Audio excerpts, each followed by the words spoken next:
사람들의 골골거리는 수능을 치면 다음날 다 없어지게 되어 있어. 나도 그런 걸 경험한 적이 있어. 조영도 수능 끝나니까 피부가 갑자기 막 그래 그렇다니까. 그게 이제 고등학생 병이라는 게 있어. 수능을 딱 보는 순간, 수능 딱 보고 나서 내가 수능 보고 나서 20시간을 잤나? 한 열 몇 시간을 자고 나니까 배고파서 깼어. 그래서 밥 먹고 화장실 갔다가 또 잤어. 그렇게 하루 종일을 자가지고 엄마가 내가 죽은 줄 알고 이렇게 손을 이렇게 갖다 댔지. 죽은 코에다가 죽은 줄 알고. 아무튼 고등학생은 고등학생 병이라는 게 있다. 어쩔 수가 없다. 자, 1, 야, 구, 도, 하, 기 볼게요.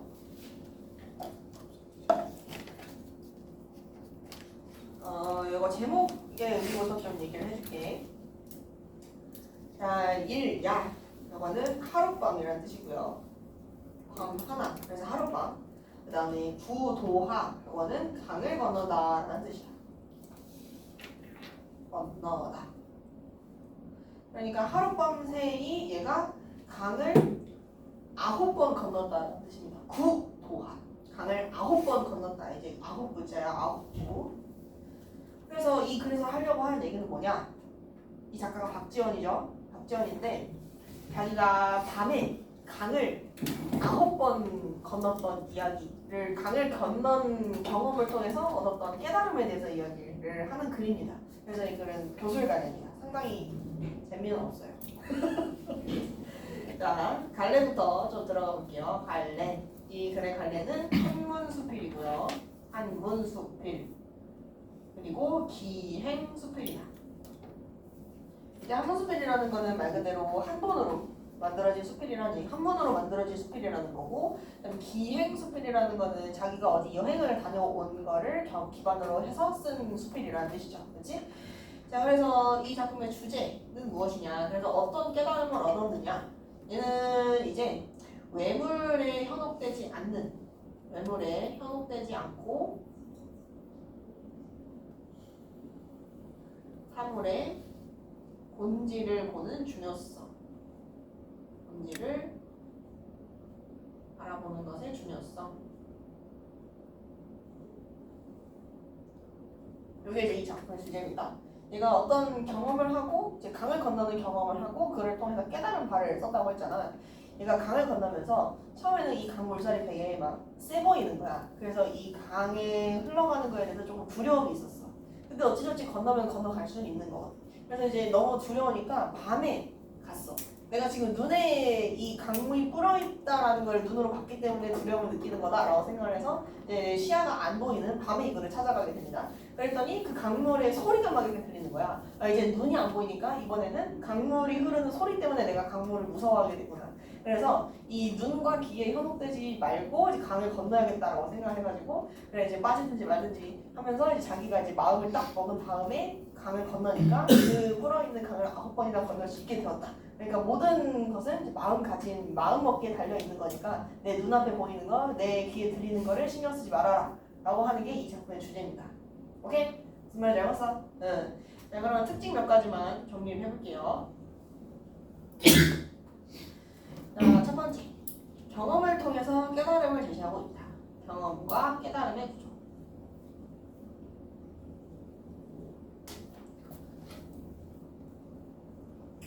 자, 근데 얘는 조금 더 디테일하게 들어가면 경험이 두 가지가 있습니다. 네, 첫 번째 경험은 뭐냐면 경험 1. 경험 1.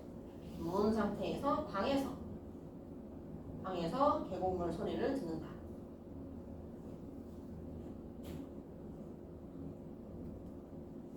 아까 선생님이 얘기했던 거는 경험 2, 메인 부분이고요. 이 경험 1 부분은 작품의 앞부분에 잠깐 나와 있는 부분이야. 방에 누워가지고 이렇게 강물 소리를 듣고 있는데 이 소리는 어떤 소리일까? 뭐랑 닮은 소리일까?를 계속 생각을 하면서 듣는 거야. 그러니까 이거랑 닮았나? 라고 생각을 하니까 이거랑 닮은 것 같고 저거랑 닮았나? 라고 생각을 하니까 또 저거랑 닮은 것 같아.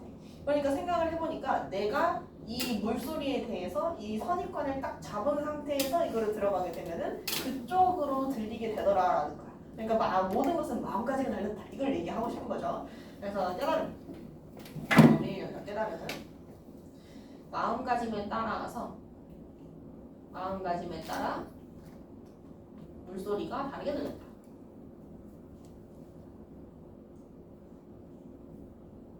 그래서 마음가짐에 달려있는 거구나. 얘가 이제 깨달음입니다. 그 다음에 경험 두 번째. 경험 2. 손혜장 선생님이 얘기했던 메인 경험이지. 그래서 하룻밤 동안 강을 9번 건넌다.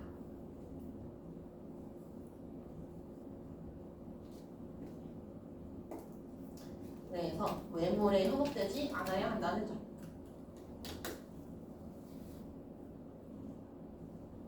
외물에 현혹되지 않아야 한다. 자, 그러면은 두 번째 특징 보도록 할게요. 이 작품에서는 바람직한 인간상을 제시하고 있습니다. 바람직한 인간상. 자, 그럼 아까 이 작품의 주제가 외물에 현혹되지 말아야 된다라고 했잖아. 그러면 이 작품을 생각할 만한 바람직한 인간은 어떤 인간이겠어? 본질을 바라볼 줄 아는 인간. 이가 이제 바람직한 인간인 거고요. 그러면 이제 외물에 현혹되어가지고 뭐 눈에 보이는 대로 겁먹고 들리는 대로 겁먹는 사람은 바람직하지 않은 인간. 그러니까 경계해야 되는 태도. 이렇게 대조적으로 바람직한 것과 바람직하지 않은 것들을 제시하고 있다. 자, 그래서 인간상이죠. 인간상 소리. 그래서 일단 바람직한 인간상으로 사물의 본질을 추구하는 존재를 내세우고 있다. 그리고 경계해야 하는 인간상. 경계해야 하는 인간상으로 외적인 것에 이끌리는 사람.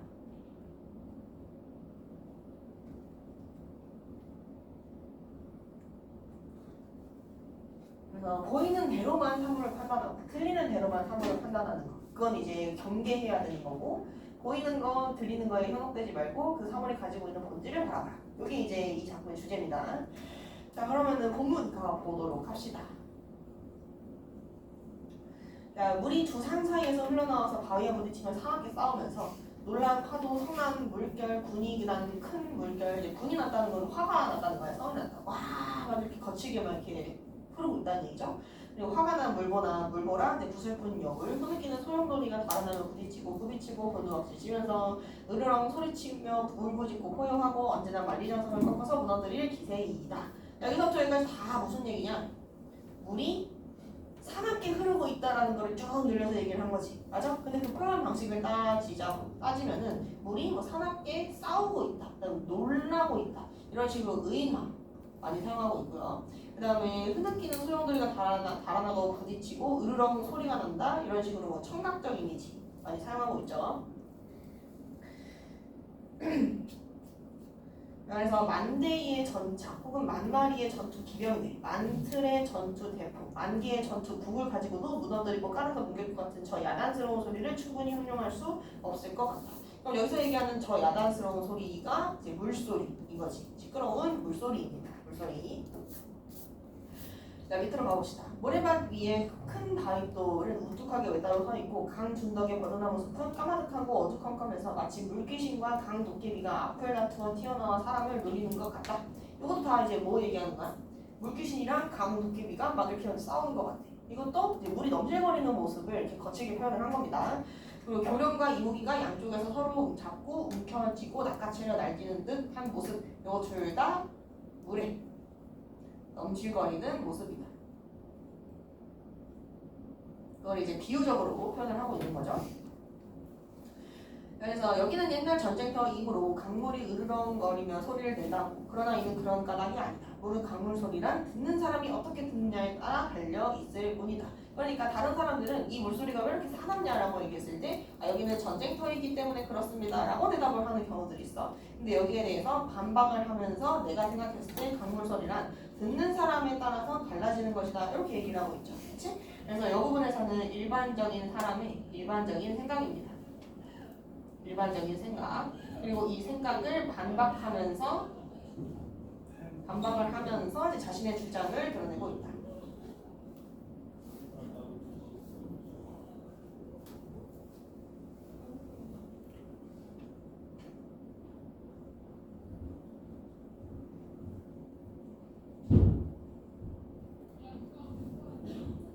자, 밑으로 가봅시다.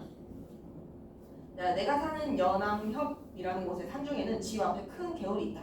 해마다 여름철이 되어서 소낙비가 한 차례 지나가면 개울물이 갑자기 불어서 언제나 수레 소리, 맑아지는 소리, 대포 소리, 북소리를 듣게 되어서 마침내는 아주 긴 탈이 생길 지경이다.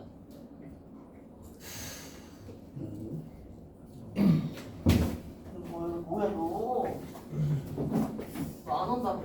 제가 엄마한테 쫓겨났어요.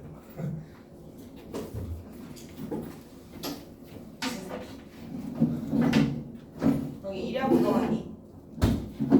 일야 부도하기. 부도하고요. 앞부분에 있어. 일야 부도하기. 공문 피면 내면 첫 번째 페이지. 뒤에. 앞에 이제 앞쪽이 앞쪽. 자, 언젠가 여기서부터 갈게요. 언젠가 문을 닫고 누워서 소리의 종류를 다른 사람들에 비유하면서 들어보았다. 그래서 이제 방문을 닫고 누워서 물소리를 듣는데 여기서부터 여기까지 다 뭐냐면은 이 마음으로 들으면 이 소리가 난다. 그거를 이제 비슷한 거로 쫙 얘기하고 있는 거야. 지금 보시면은 이 소리가 나는 것 같은 그런 물소리. 이는 이런 마음으로 들은 거다. 이런 소리, 이는 이런 마음으로 들은 거다. 이런 소리, 이건 이런 마음으로 들은 거다. 똑같은 내용을 계속 쭉 반복을 하고 있는 거야. 그렇지? 형식이 다 똑같아요. 결국엔 뭐냐면은 듣는 사람의 마음에 따라서 소리가 달라진다. 요거를 얘기를 하려고 하는 거거든. 그래서 아까 선생님이 정리했던 그 첫 번째 경험 내용 있지. 여기서부터가 이제 문을 닫고 누워서 소리의 종류를 다른 사물에 비유하면서 들어본다. 이게 이제 경험 첫 번째. 경험 1. 자기 나름대로 마음속으로 이건 무슨 소리다라고 딱 정해놓은 상태에서 그 소리를 듣는 거야. 그랬더니 진짜 그런 소리처럼 느껴지는 거지. 자, 이제 가볼게요. 무거진 소나무 숲에서 퉁소 소리가 나는 것 같다라고 생각을 했으니까 이거는 청아한 마음으로 들은 거예요. 청아한 마음으로 들으면은 물소리가 똑같은 건데 이렇게 들리는 거야. 그 다음에 살이 짜겨지고 절벽이 무너지는 것 같은 소리, 이거는 분노하는 마음으로 들은 거야. 분노하는 마음으로 들으면은 이런 물소리가 나는 거고. 그 다음에 개구리떼가 다투어 오는 것 같은 물소리, 이는 뽐내고 건방진 마음으로 들은 것이고. 이제 다 똑같습니다. 그래서 밑으로 쭉 내려가시면 어디까지냐면은 이는 의심하는 마음으로 들은 때문이다. 여기까지 계속 얘기가 나오는 거지. 그래서 여기까지 이렇게 이제 엮어줄게요. 여기 어디냐? 여기서부터지. 여기 우거진 소나무 숲에서부터 거기 밑에 들은 때문이다까지 여기까지 다 합해줄게요. 자, 앞에서 동일한 문장은 구조를 반복하고 있다. 동일한 문장 구조 반복. 그래서 선입견을 가진 상태에서는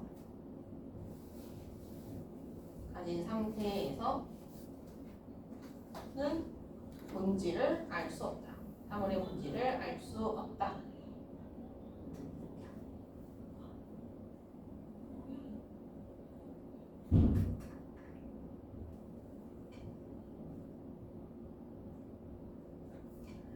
자, 그래도 우리 한번 쭉 읽어보도록 합시다. 자, 첫 번째 소리가 이거죠. 우거진 소나무 숲에서 퉁소 소리가 나는 것 같다 라고 생각하는 거는 청아한 마음으로 듣는 소리다. 그 다음에 두 번째, 산이 쪼개지고 절벽이 무너지는 것 같다고 같은 물소리, 이거는 분노하는 마음으로 들은 거고. 그 다음에 세 번째, 개구리떼가 다투어 우는 것 같은 물소리, 이거는 뽐내고 건방진 마음으로 들으면 이런 소리가 들린대요.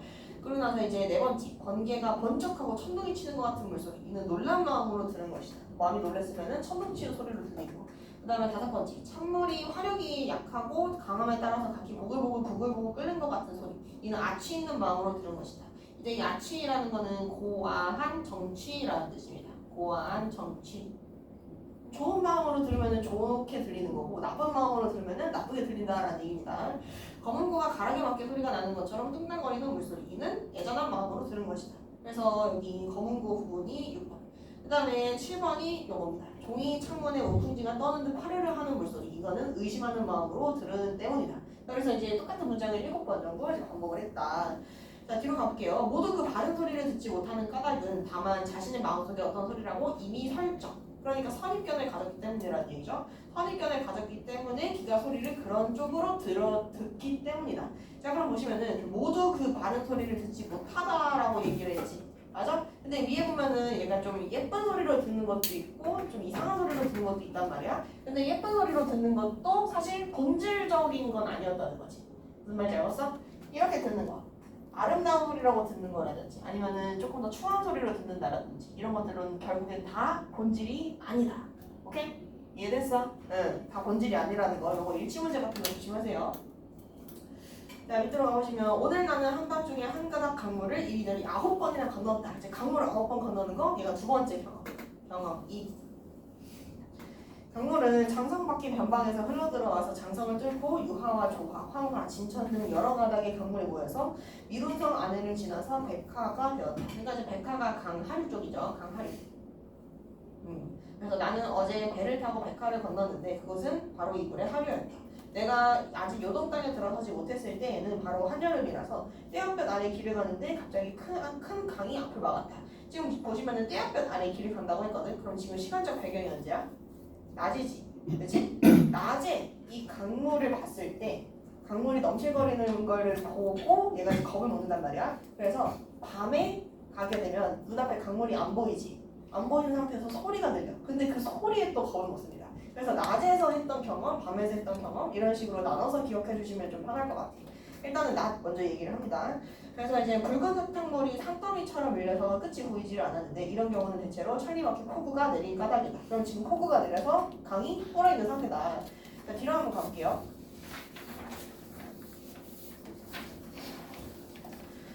물을 건널 때 사람들은 모두 고개를 젖히고 하늘을 바라보았다. 나는 거꾸로 사람들이 고개를 젖히고 하늘을 조용히 기도를 올리는가 하고 생각을 했다. 그러니까 처음에 사람들이 불어있는 강을 건널 때 위쪽을 이렇게 보고 건너요. 그래서 저게 뭐 하는 건가라고 생각을 했을 때 고개를 젖히고 하늘에 기도를 올리는 것인가? 라고 생각을 했대. 요거는 이제 글쓴이의 오해인 거죠. 처음에 생각을 했던 거다. 글쓴이의 오해. 그래서 한참 뒤에는 알았지만 물 건너는 사람들이 넘실거리고 빙글빙글 빨리 돌아가는 강물을 보게 되면 마치 자기 몸은 물을 거슬러 올라가는 것 같고 눈은 강물과 함께 따라 내려가는 것만 같아서 갑자기 현기증이 생기고 몸이 빙글 돌면서 물에 빠지게 된다는 것이다. 자, 그러면 이 사람들이 물을 보지 않기 위해서 천장을 봤던 거지. 맞아? 자, 그러면은 요거를 너네가 잘 생각을 해봤을 때 눈에 현혹되지 않기 위해서 이제 눈 시야를 차단한 거다 이렇게 생각할 수 있잖아. 근데 그거랑은 조금 다른 이야기입니다. 요거는 이제 뒤쪽에 본문 가면서 또 가볼게요. 그들이 고개를 젖히고 하늘을 우러러보는 까닭은 하늘의 기도를 하는 게 아니라 곧 물을 피하려 보지 않으려 함이다. 그래서 어느 겨울에 경강에 달린 생명을 위하여 기도를 드릴 경황인들 있을 것이다. 그럼 여기서 보시면은 서리적 표현 사용되고 있는데 결국 얘가 하는 말이 뭐야? 어느 겨울에 경강에 달린 생명을 위하여, 즉 당장 죽게 생겼는데 당장 죽게 생겼는데 무슨 기도를 하고 있겠느냐, 말도 안 된다라는 얘기입니다. 그래서 서리적 표현 사용되고 있다. 이 정도로만 적어줄게요. 서리적 표현.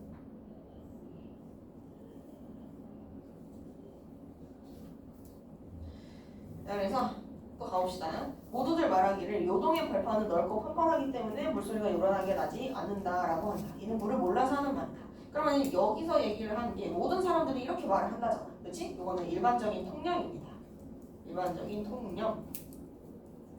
근데 여기에 대해서 이는 물을 몰라서 하는 말이다. 이걸 앞으로 반박을 할 겁니다. 요동 땅 강물이 소리를 내지 않는 것이 아니라 단지 밤에 건너지 않았기 때문이다. 그래서 낮에는 눈으로 물을 볼 수 있으므로 눈은 오직 위험한 데로 쏠려서 바람으로 벌벌 떨면서 눈을 보는 것을 걱정하고 있는데 어찌 귀의 소리가 다시 들리겠는가? 그러니까 무슨 얘기냐면은 다른 사람들은 이제 요동의 벌판은 넓고 펀펀해서 물소리가 안 난다라고 얘기를 해. 근데 글쓴이는 물소리가 안 나는 게 아니라 물소리가 나는데 시각에 조금 더 집중을 했기 때문에 안 나는 것처럼 느껴졌다는 거야. 무슨 말인지 알겠어? 그러니까 물소리가 없는 게 아니고 물소리가 났는데 단지 눈에 보이는 게 너한테 더 크게 들어갔으니까 그래서 물소리가 없는 것처럼 느껴진다. 오케이? 네. 그래서 이는 물을 몰라서 하는 말이다. 밤에 건너지 않았기 때문이다. 즉 눈에 더 신경이 쏠려 있으니까 소리가 안 들릴 뿐이다. 그래서 낮에는 눈으로 물을 볼 수 있으므로 눈은 오직 위험한 데만 쏠려서 발발 떨면서 눈으로 보는 것을 걱정하고 있는 판인데 귀에 소리가 어떻게 들어올 수가 있겠느냐. 이해됐어? 네. 자, 그럼 여기서 이제 서리적 표현 활용됐고요. 여기다가 이렇게 정리를 해봅시다. 물소리가 들리지 않는 이유는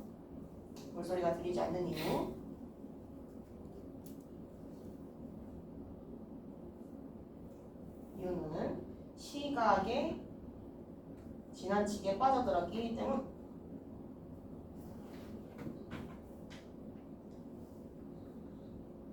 시각에 지나치게 빠져들었기 때문이다.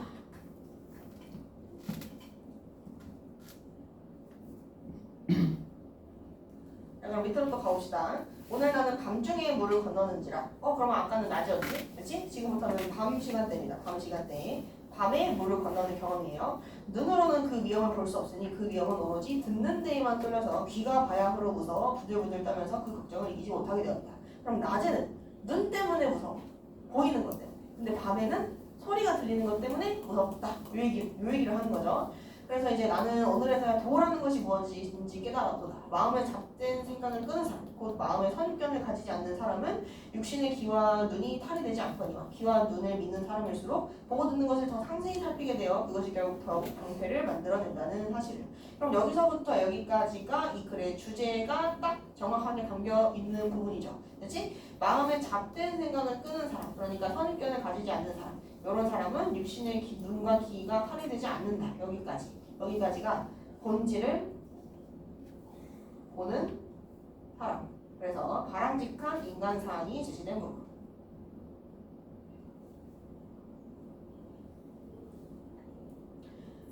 자, 그 다음에 귀와 눈을 믿는 사람일수록 보고 듣는 것을 더 상세하게 살피게 돼요. 그러니까 거기에 더 몰입하게 돼서 결국 더욱 병폐를 만들어낸다. 여기 이제 외물에 현혹되는 사람. 그래서 경계해야 하는 인간상이다. 경계해야 하는 인간상.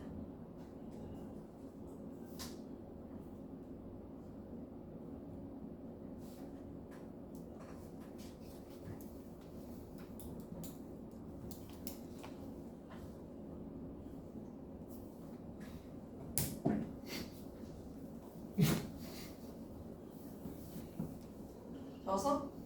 예. 가보자. 자, 오늘 마부인 창대가 말발굴에 발이 밟혀서 뒤에 따라오는 수레에 실렸다. 그래서 나는 하는 수 없이 말의 고삐를 늦춰서 혼자 말을 타고 강물에 들어갔다. 이제 강을 건너는데 말을 타고 건너가려는 상황이죠. 무릎을 굽혀서 발을 모으고 안장 위에 앉았으니 한 번만 까딱 곤두박 치시면 그대로 강바닥이다. 그래서 이제 젖지 않으려고 다리를 올려가지고 이렇게 쪼그리고 앉아있는 상태. 이 상태에서 이제 강을 건너는 거야. 되게 위험한 자세죠.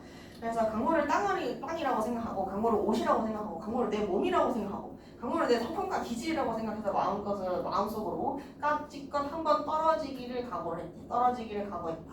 그랬더니 내 귀 속에는 강물 소리가 드디어 없어져 무릇 9번이나 강물을 건너는데도 아무런 근심이 없었다.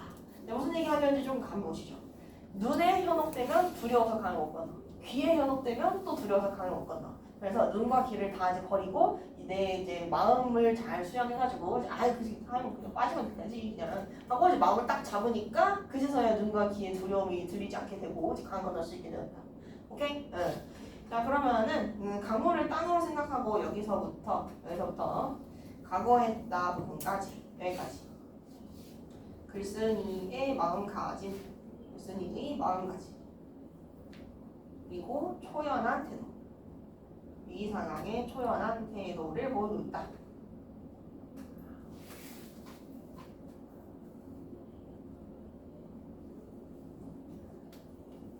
그랬더니 내 귓속에는 강물 소리가 드디어 없어져서 무릇 9번이나 강물을 건너는데도 아무런 근심이 없었다. 마치 안방의 자리나 안석 위에서 앉고 눕는 일상생활을 하는 것만 같았다. 그러면은 안방의 자리나부터 일상생활을 하는 거. 지금 뭘 가지고 이렇게 얘기하는 거야? 이 말 위에서 이렇게 쪼그리고 타가지고 강을 건너고 있는 현재 상황이 안방이나 다름없다 이렇게 얘기하는 거죠. 그래서 요거 자체도 사실은 비유적 표현 얘기할 수 있겠다. 비유적 표현.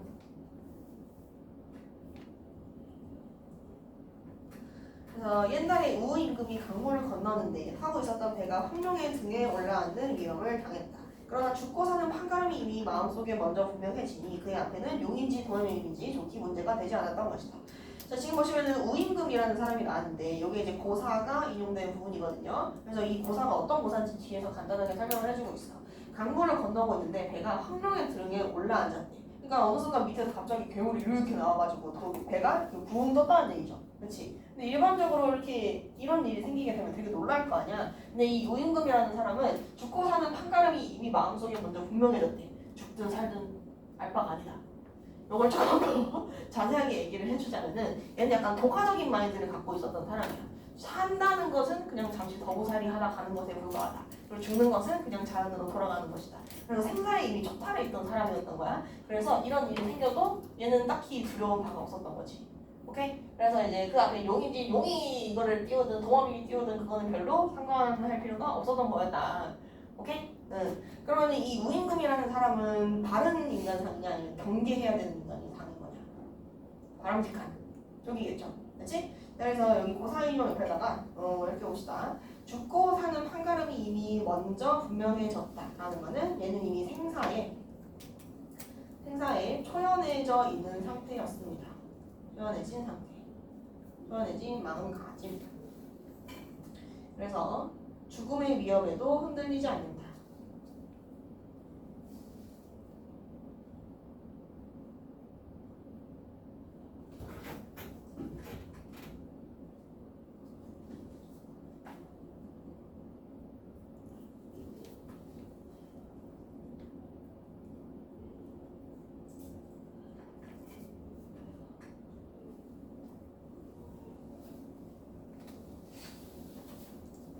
자, 그러면은 여기 위에서 얘기했던 거 있잖아. 이 사람들. 하늘을 보면서 이 두려움을 극복하려고 했던 사람들. 얘는 잘 하고 있는 건가, 이 사람들은? 잘하고 있는 거야? 어떻게 해야 돼? 어떻게 해야 맞는 거야? 그것까지 모르겠습니다. 아니, 마음가짐을 잘 다스려야 된다라고 했지. 그치? 그게 포인트인 거야. 그러니까 이 물을 두려워하는 마음을 내가 잘 다스려서 가야 되는 거지. 근데 얘네들은 너무 무서우니까 이거를 일부러 안 보려고 이렇게 회피를 한 거잖아. 그치? 그래서 얘네들은 바람직한 인간은 아닌 거야. 오케이? 네. 잘 유념해 주시고요. 뒷페이지로 가봅시다. 자, 소리와 빛깔이란 내 마음 밖에서 생기는 바깥 사물이다. 이제 소리, 이건 귀로 듣는 거. 그다음에 빛깔, 이거는 눈으로 보는 외물인 거죠. 그래서 바깥 사물, 내가 이제 줄여서 외물입니다. 외물. 이 바깥 사물이 항상 사람의 귀와 눈에 탈을 만들어서 사람으로 하여금 이렇게 똑바로 보고 듣지 못하게 한다. 그럼 똑바로 보고 듣는다는 거는 뭐야? 사물의 본질을 파악하는 거. 그래서 이 인간은 항상 보는 거에 신경이 쏠려서 그리고 듣는 거에 이게 한 다른 신경이 쏠려가지고 사물의 본질을 제대로 파악하지 못한다. 더구나 한 세상 인생살이를 하면서 겪는 그 험하고 위태함은 강물보다 훨씬 심하고 보고 듣는 것이 문득문득 병폐를 만듦에 있어서다. 그러니까 이제 요거는 소리적 표현 아니에요. 그냥 요거는 평소문으로 받아들이시면 되는데 이때 여기 보시면은 자기가 이제 강물을 건너는 경험을 통해서 이제 아무리 위험해도 내가 마음을 똑바로 먹고 있으면은 강을 좀 제대로 잘 건널 수 있다가 9번이나 건넜다 이렇게 얘기를 하잖아. 그래서 그 한 세상 인생살이를 하면서 강물보다도 더 험한 것이 많을 텐데 라고 하면서 본인의 경험을 인생 삶까지도 확장해서 지금 얘기를 하고 있는 거지. 맞아? 그래서 자신의 개인적인 경험을 인생까지 유추 그리고 확장해서 얘기하고 있다.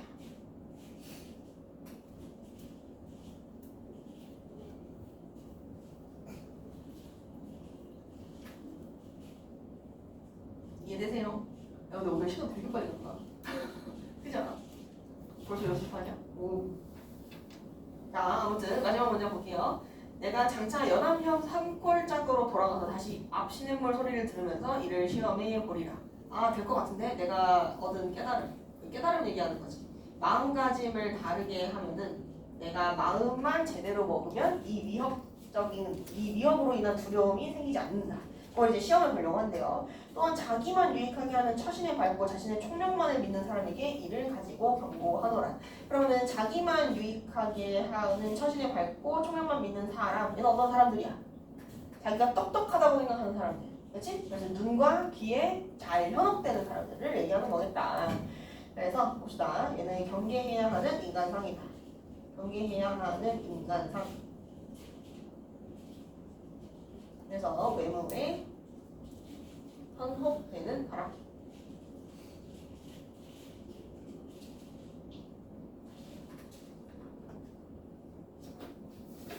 자, 얘가 한번 해볼까?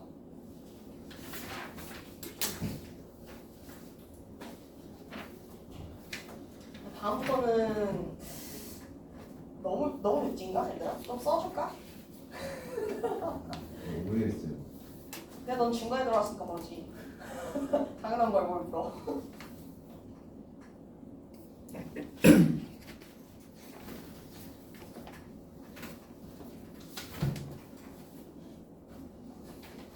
너 목 아프다며 뭐 말을 참 잘하는 것 같은데.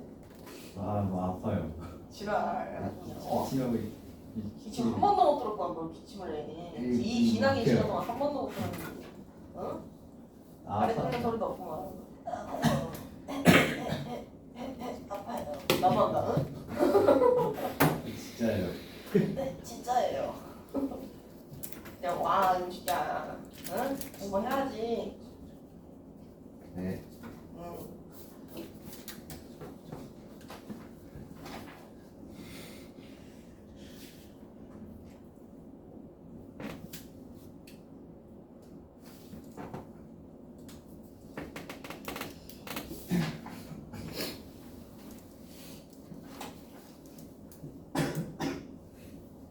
하고 있어? 생각하고 있어요. 생각?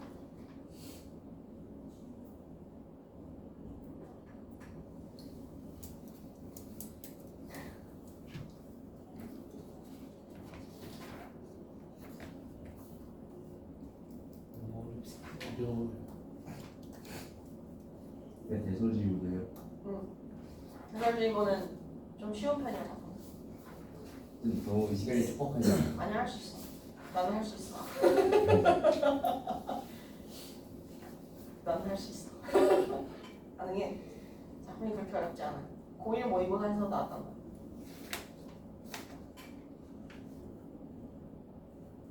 대소지우는 시험에 들어가요. 들어가니까 나왔겠죠. 그렇군요. 너네 공지된 그 페이지 번호 안에 들어가 있었어. 학교진도보다 이게 더 빠른 거예요. 그치? 진도가 나왔으면 공부를 빨리빨리 해주는 게 좋지.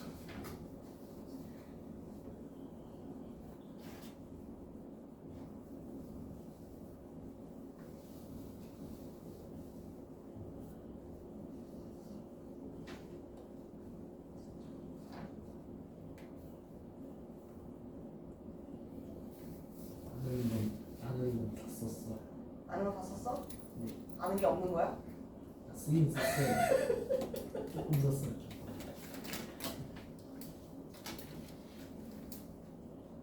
글을 잘 읽어봐. 찾아봐.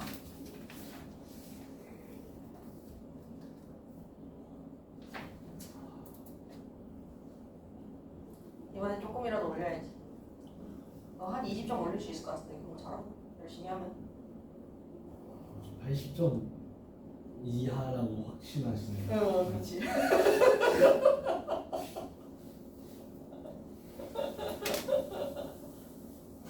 아니 뭐 척보면 척이지 뭘. 점수 때는 그냥. 응? 저 원래 78점이었어요. 저 원래 78이었어요. 아, 지난 시험에? 저는 지지난? 보통 제일 잘 본 걸 주로 얘기하니까. 지진 세번 2학기 중간에 82였어요. 아 그래?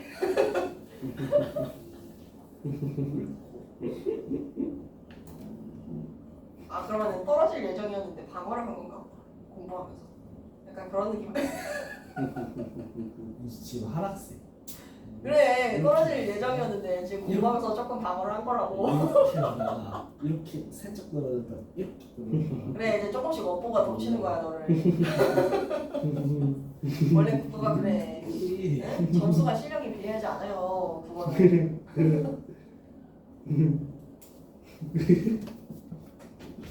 아, 왜 그런 얘기도 있잖아. 모의고사 보면은 난이도가 쉽게 나오든 어렵게 나오든 76점을 받는다고. 그런 얘기가 있지. 점수랑 실력이 비례하지가 않아. 그거는 구간 이렇게 있어. 구간. 인정. 자, 아무튼 손 봅시다. 들어. 들어. 지금 문병이 요즘 유행이에요. 눈병? 문병. 눈병? 어쩌라고? 너 아프다고? 일단 목이에요. 공부해. 잔소리 해줄 때 공부해. 응? 솔직히 맞지? 진짜 뭐가 아파서. 알았어. 자, 제재는 강물을 9번 건넌 경험입니다. 9번 건넌 경험. 간단하게만 쓰시면 되고요. 맥락만 맞으면 돼요. 어디까지 똑같은 필요 없어요. 그다음에 주제 어떻게 된다고? 눈과 귀에서 벗어나서 사물을 똑바로 바라봐. 그리고 마음가짐을 잘 제대로 먹어야 한다. 이거지? 마음가짐을 바르게 하고 마음가짐을 바르게 그리고 외모에 현혹되지 말아야 한다.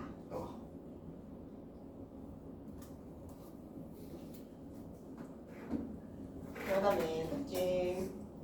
이 작품은 경험과 깨달음의 구조로 되어 있다.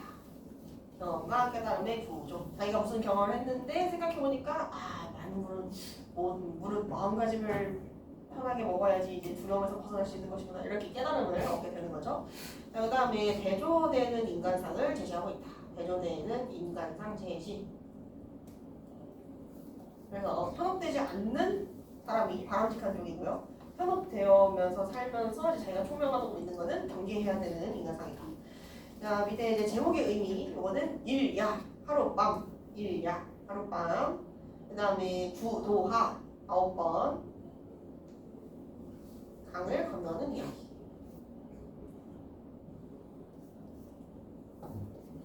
자, 그 다음에 밑으로 가봅시다. 자, 구도.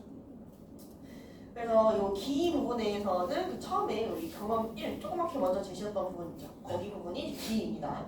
그래서 마음가짐에 따라서 듣는 사람의 마음에 따라 개울물 소리가 다르게 들린다.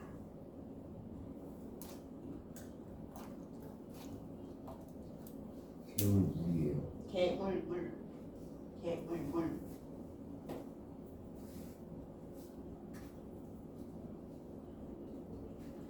자, 그 다음에 승 부분은 어디냐면은 낮에 이 강물을 건너려고 봤을 때 눈에 현혹돼서 두려워.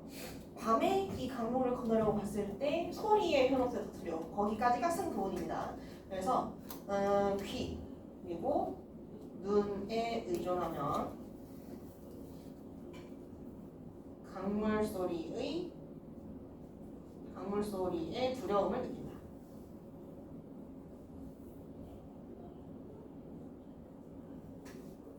자, 그다음에 전 부분에서 강을 건너게 되는 그 깨달음이 딱 제시되는 부분이 전 부분입니다.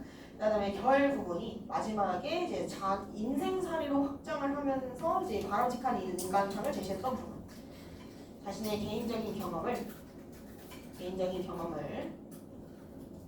인생살이로 확장한다. 인생살이로 확장. 유축. 하고 바람직한 인간상을 제시하는 부분.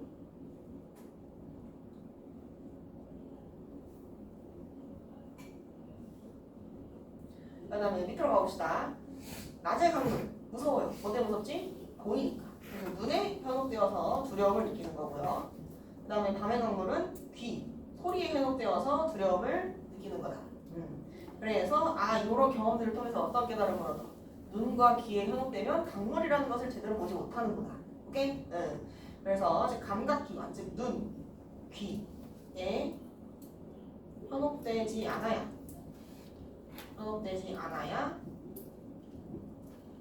사물을 직시할 수 있다. 그러니까 이제 본질을 파악할 수 있다는 이야기예요. 사물의 본질을 파악할 수 있다.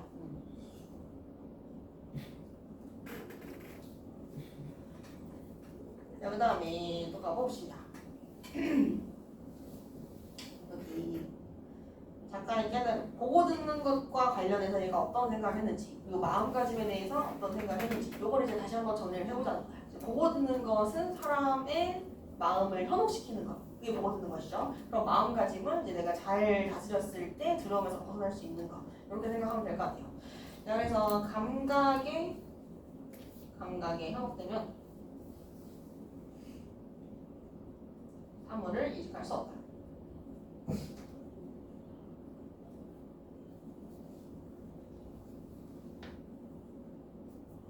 그 다음에 마음가짐. 마음을 잘 다스려야 두려움을 극복할 수 있다.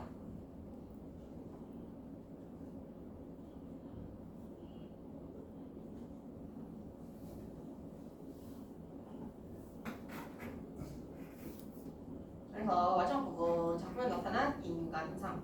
네, 경계해야 하는 인간상하고 바람직한 인간상 맨 마지막 부분에 언급이 되어 있었죠. 그렇지? 그래서 경계해야 하는 인간상 귀하고 눈을 믿는 사람. 이런 사람 경계해야 되고요. 그 다음에 자신의 이익에 맞다. 그러니까 자기 먹을 것만 생각하는 사람이라는 거지. 이익에 밝은 사람.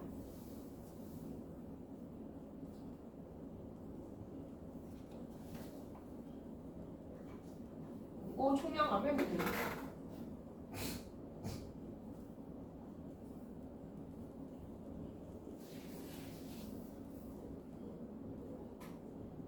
그 다음에 바람직한 인간상 봅시다. 얘랑 반대되는 인간상을 얘기하시면 되죠. 그래서 귀와 눈에 현혹되지 않는 사람, 그리고 마음을 잘 다잡을 수 있는 사람, 마음의 잡된 생각을 하지 않는 사람, 마음을 제대로 다스릴 수 있는 사람. 소리 못할 것 같은데. 아니 할 수 있어. 지금 37분. 가능합니다. 가능하지고 바로 갈게요. 바로 가야지. 금방 할 수 있어. 쉬워. easy 작품. 오케이? 자, 시대적 배경. 빨리 와. 누가 숨 뒤질래? 누가 숨 쉬었어? 누구야? 너 아니야? 상인데. 네 쪽에서 소리가 들렸는데? 저 뒤쪽이었는데? 정말 네 뒤쪽이었지. 시대적 배경. 1980년대 군부 독재 체제. 그래서 이 작품의 주제가 뭐냐면 시끄러워. 자, 이 작품의 주제는 억압적인 현실을 폭로하고 그리고 비판한다. 1980년대면은 이제 교과서에서도 언급이 되어 있는데 그 5.18 민주화 운동에 관해서 이제 얘기가 나오고 있어요. 그 5.18 민주화 운동이 일어났던 그 시기입니다. 그래서 이제 당시의 독재 체제를 비판하는 그런 내용이다. 자, 그다음에 특징 몇 가지만 볼게요. 자, 그러면 어떻게 비판을 하고 있느냐? 첫 번째, 이 작품 같은 경우에는 독재 상황을 기상 현상에 빗대어서 표현하고 있다. 근데 그 기상 현상 중에서 뭐냐면은 눈이 온다라는 거야. 눈보라에 빗대어 표현한다. 그러니까 지금 이 동네에 눈보라가 쫙 매섭게 치고 있어요. 이런 식으로 얘기를 한다는 거지. 그다음에 두 번째, 이 작품에서는 색채 대비가 조금 메인으로 사용이 되는데 어떤 색이냐면 흰색하고 검은색이 서로 대비가 됩니다. 그럼 흰색은 뭐? 위에서 얘기했던 그렇지, 눈이야. 그리고 검은색은 뭐냐면은 작품에 보시면은 굴뚝새라는 부분이 있어요. 그 굴뚝새가 되게 조그맣고 약간 좀 검정색을 띠는 사람 말이야. 그래서 이제 순수한 생명체를 상징하는 검정색. 그리고 이 생명체를 억압하는 흰색의 눈보라. 오케이? 생각보다 쉽죠? 쉽다고 했다. 그래서 흰색은 이제 눈의 색이고요. 그 다음에 억압하는 현실을 상징한다. 자, 그 다음에 검정색은 뭐냐면은 굴뚝새라고 하는 되게 귀여운 새 있어요. 이 굴뚝새는 억압받는 무고한 민중들입니다. 그리고 순수한 생명체.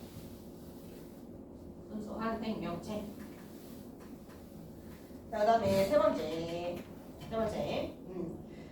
처음에는 눈이라고 언급을 했다가 그 다음에는 눈발이라고 얘기를 해. 눈발이라는 시어를 사용합니다. 그 다음에 눈보라라는 시어를 쓰고, 그 다음에 눈의 군단, 그리고 백색의 계엄령이라는 시어를 사용합니다. 지금 보면 조금 더 조금씩 어떻게 표현이 심해지고 있죠. 표현이 조금 더 강해지고 있죠. 그래서 여기서 점층적 표현이 점층법이 사용되고 있다.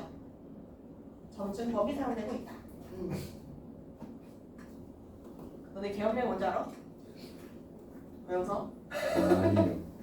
되게 심각한 거야. 니네 2살만 더 먹으면 계엄령 딱 떨어지는 순간 끌려가야 돼. 응.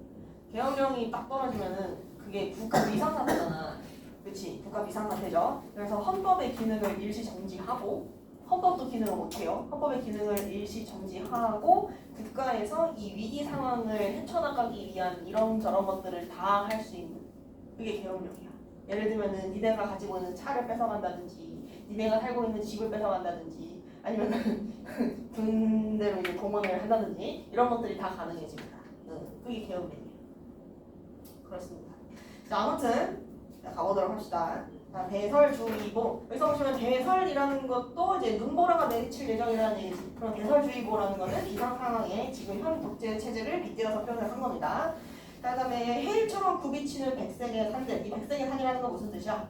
산이 막 이렇게 있는데 이 산이 다 눈이 쫙 덮여 있다라는 얘기지. 맞아? 그럼 이 백색이라는 것도 마찬가지로 흰색. 눈 이야기를 하는 거고요. 이제 해일처럼 굽이친다라는 것도 그 눈에 되게 억압적인 이미지, 다 덮어버렸다. 다 이걸 없는 것처럼 해버렸다. 그런 이미지를 얘기하고 있다. 그래서 이제 거대하고 위협적인 이미지가 나타나고 있다. 자, 그래서 제설차 한데 원리 없는 깊은 백색의 골짜기를 메우고 있다. 자, 여기서 제설차라는 거는 눈을 치워낼 차를 얘기를 하는 거지. 그치? 그러면 제설차 한 대조차 오지 않는 이 장소, 깊은 백색의 골짜기. 그러면은 아무도 손을 내밀 수 없는, 즉 고립된 상황을 이야기를 합니다. 고립된 상황 속에서 깊은 골짜기를 메우면서 붉은 눈발이 또 휘몰아칩니다. 지금 보시면은 아까 위에서 백색의 산들, 그 다음에 그 눈발이라는 시어 나타났죠. 눈발이라는 시어. 그 다음에 밑에 보시면 또 눈보라 여기 나타나 있는 거지. 그래서 아까 선생님이 얘기했던 그 점층적으로 시어의 의미를, 시어가 좀 강한 의미를 가지고 있는 걸 쓰는 거 여기서 나타나고 있는 거지. 그래서 이제 밑에 또 보시면은 조그마한 숫덩이만한 게 짧은 날개를 막 파닥이고 있대. 이때 조그마하고 숫덩이만한 거 얘가 이제 굴뚝새입니다. 굴뚝새. 그리고 이제 숫덩이라고 이야기를 했으니까 검정색의 색채 이미지. 그래서 눈발의 흰색하고 이 굴뚝새의 검정색이 서로 색채 대비를 이루고 있다. 오케이? 자, 그 다음에 여기 보시면은 조그마한 숫덩이만한 게 그 눈발이 막 이렇게 치는 와중에 짧은 날개를 막 이렇게 하면서 이렇게 날아가며 하면서 이제 말을 따다다다다 줄여주고 있죠. 그치? 요걸 이제 교과서에서는 뭐라고 하고 있냐면은 생략법이 사용됐다라고 이야기를 합니다. 보통은 말줄임표를 사용했다 이런 식으로 표현하기도 하는데 교과서에서는 생략법이 사용됐다라고 얘기하고 있고요. 그래서 이 굴뚝새에 대한 안타까움이 나타나 있다. 굴뚝새에 대한 안타까움. 그래서 이 화자는 기본적으로 이 굴뚝새에 대해서 연민의 정서를 가지고 있는 존재인 거지. 그래서 굴뚝새가 눈보라 속으로 날아갑니다. 자, 밑으로 가볼게요. 자, 길 잃은 등산객들 있을 듯 외딴 두뇌 마을 길을 끊어놓을 듯. 자, 그러면 길 잃은 등산객들 외딴 무대 마을 이거 다 보라. 억압하는 현실이랑 이 민중들이 사는 곳이랑 둘 중에 어느 쪽에 가까워? 민중이야 아니면 저 억압적인 정치 상황이야? 그치? 이 길 잃은 등산객들 그거는 이제 무고한 민중들 이야기하는 거고요. 그다음에 외딴 무대 마을이라고 얘기하는 거는 민중들의 삶의 터전입니다. 삶의 터전. 그래서 이 길을 끊어놓을 것 같이 막 이렇게 눈보라가 몰아치고 있어. 그래서 은하수가 펑펑 쏟아져 날아오듯 덤벼드는 눈. 그래서 이제 이 은하수도 마찬가지로 뭐 얘기하는 거야? 눈을 한 번 더 밑에서 이야기를 하는 거지. 그렇지? 막 은하수가 내리는 것처럼 확 치고 있는 거지. 여기 보시면 또 펑펑 하면서 의태어 사용되고 있고요. 눈이 엄청나게 몰아치고 있다는 걸 계속 부각하고 있는 중. 밑에 보시면 다투어 몰려오는 힘찬 눈보라의 군단이라는 표현을 여기서 사용했고, 마지막 줄 보시면은 눈보라가 내리는 백색의 계엄령. 여기서 이제 계속해서 점점 더 강한 의미의 시어를 사용하고 있는 거예요. 자, 그래서 여기서 보시면은 눈보라가 내리는 백색의 계엄령이라고 했는데 이 눈보라 자체가 사실은 그 사회의 현실을 얘기를 하는 거잖아. 그래서 이 내린다라는 거를 두 가지 차원의 의미에서 해석을 할 수가 있어. 이제 첫 번째는 눈보라가 내려오고 있다. 눈보라가 내려온다로 해석을 할 수가 있고요. 그 다음에 두 번째는 눈보라가 계엄령을 때린다라는 의미로 해석할 수가 있어. 오케이? 눈보라가 때리는 계엄령. 오케이? 계엄령을 지시한다. 그래서 여기서 이제 중의적으로 해석할 수 있습니다. 중의법이 사용되고 있다.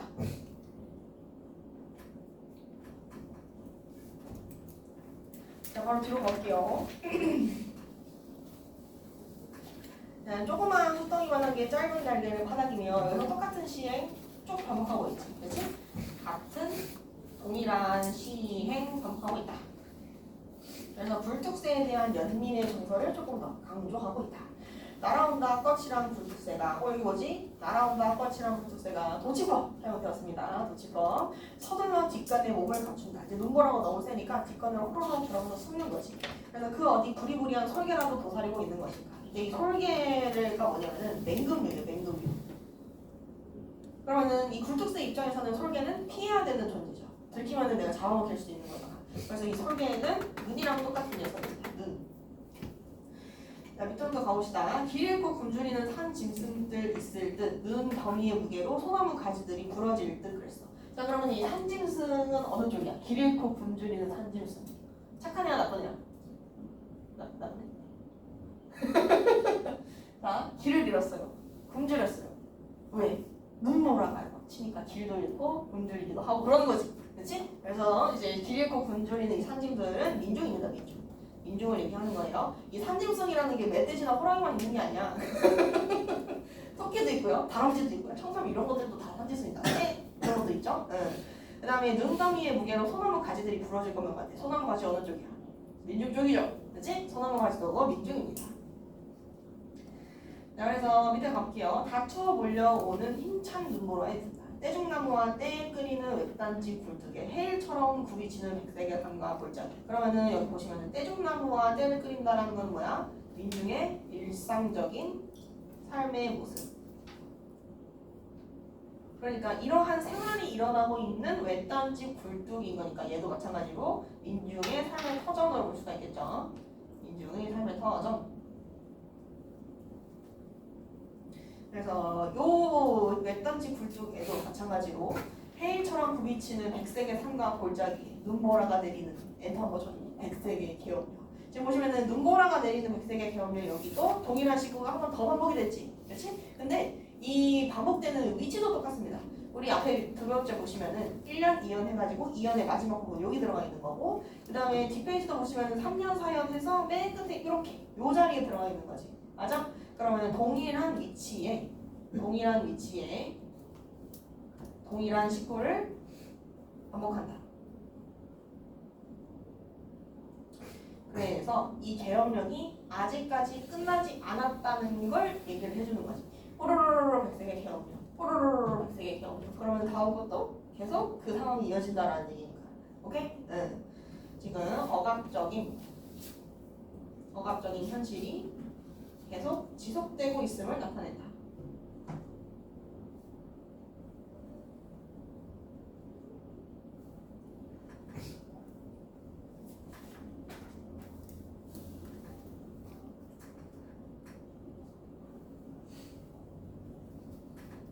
이거 봐.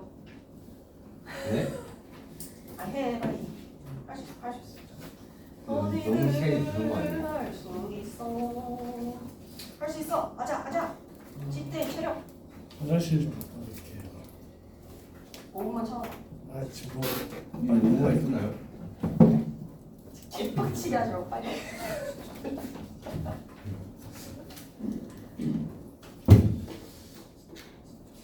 저희 모르겠어요. 들어가면서 모르겠어요. 이제 너로 오빠가 덮칠 때가 됐어. 특징이 여기로 쓰면 되는 거 아니에요? 맞아.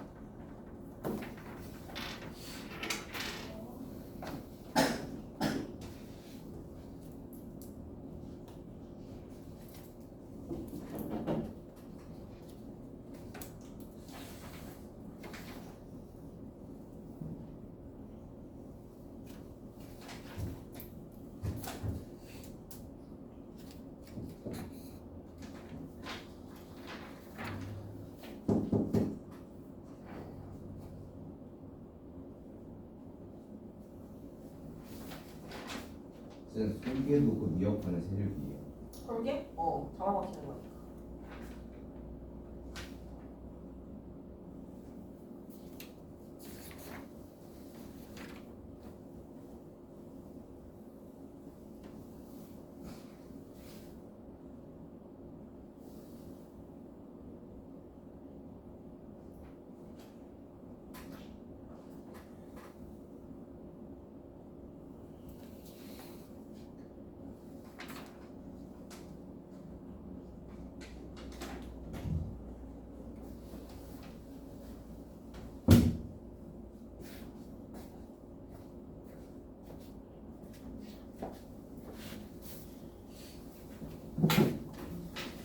됐냐? 그래, 할 수 있다고 했지. 내가 얘기했잖아, 할 수 있다고. 근데 그게 못했어요. 너는 못할 수도 있지. 너무. 저 페이지가 저기가 아닌 것 같아요. 응? 페이지가 저기가 아닌 것 같아요. 뭐가 저기가 아니야?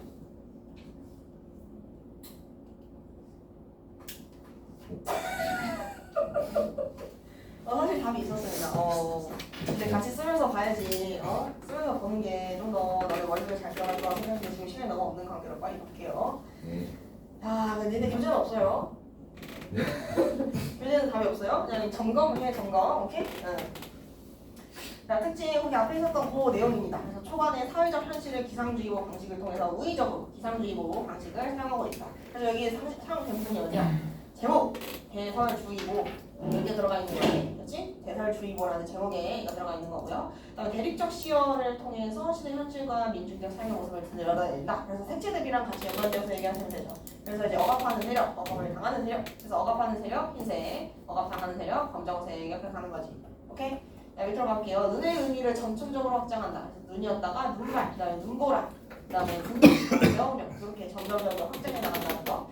그다음에 대립적 의미의 시험. 이거는 위협하는 세력과 나약한 사람들, 그러니까 순수한 생명체들 이제 계속 대조되면서 등장하고 있었는데 해일처럼 굽이친다 이런 것도 이제 보아 그렇게 굽이치는 거니까 그런 위협적인 모습. 그다음에 붉은 눈발, 분단, 계엄령, 솔개, 눈덩이도 이제 뒷부분에 하나 있었죠. 이제 솔개 뒷부분에 하나 있었어. 그다음에 굴뚝새, 그다음 길이는 등산계, 두메 마을, 이것도 이제 그 일상적 삶의 공간이라고 얘기했지.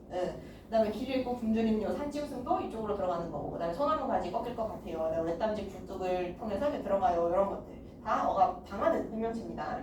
밑으로 가시면은 요거 시대 상황의 시각적 형상화. 그래서 이 백색의 계엄령이라든지 아니면 뭐 눈보라의 분단이라든지 이런 시어들이 다 이제 눈을 군단 계엄령으로 표현을 했다. 근데 이게 군단이라든지 계엄령이라든지 이런 것들은 다 이제 군사 용어들이잖아, 그렇지? 군사 용어예요. 이 계엄령이라는 것도 이제 군사적으로 국가의 위기가 닥쳤을 때 내릴 수 있는 거거든. 이 군단이라는 것도 이제 그 사단 그리고 뭐라고 하지? 그거 뭐라고 하지? 중대? 약간 그런 겁니다. 네, 그런 겁니다. 군사 용어예요. 그래서 눈의 의미는 이렇게 점점 확장된다는 거. 확장된다는 게 포인트지. 여기 오른쪽 위에 보면 있거든요. 확장된다는 게 포인트. 그래서 눈의 부정적 이미지를 계속해서 상기를 해주고요. 계속 이제 상기시켜주고 위협이 계속되고 있다는 것을 나타낼 수 있다. 그 다음에 여기 볼게요. 이게 1, 2, 3, 4년의 시상을 봤을 때 1년은 굴뚝색 위주로 가고 있고 2년은 눈 위주로 가고 있고요. 3년에서는 굴뚝색, 4년에서는 눈 이런 식으로 이제 그 스포트라이트가 조금 다르게 비춰지거든. 그래서 굴뚝색과 눈바라 속을 흐르르르 날아가는 장면, 그 다음에 눈이 위협적으로 쫙 해서 몰려오는 장면, 그 다음에 3년 부분에서는 날아오다가 호로를 딱 숨는 장면, 그 다음에 4년에서는 이제 숨고 나서 더욱 강하게 막 이렇게 휘몰아치면서 굴뚝색을 위협하는 장면. 오케이? 이런 식으로 시상이 구성되어 있다. 자, 밑으로 가시면 이제 없죠? 다 했죠? 네. 설마. 알았어, 빨리 가. 근데 오늘 원래 외부작품까지 하려고 했는데 시간이 생각보다 없네. 외부작품까지 하려고 했는데. 안 돼요. 네, 시끄러워. 영상. 야, 영상. 하지 마.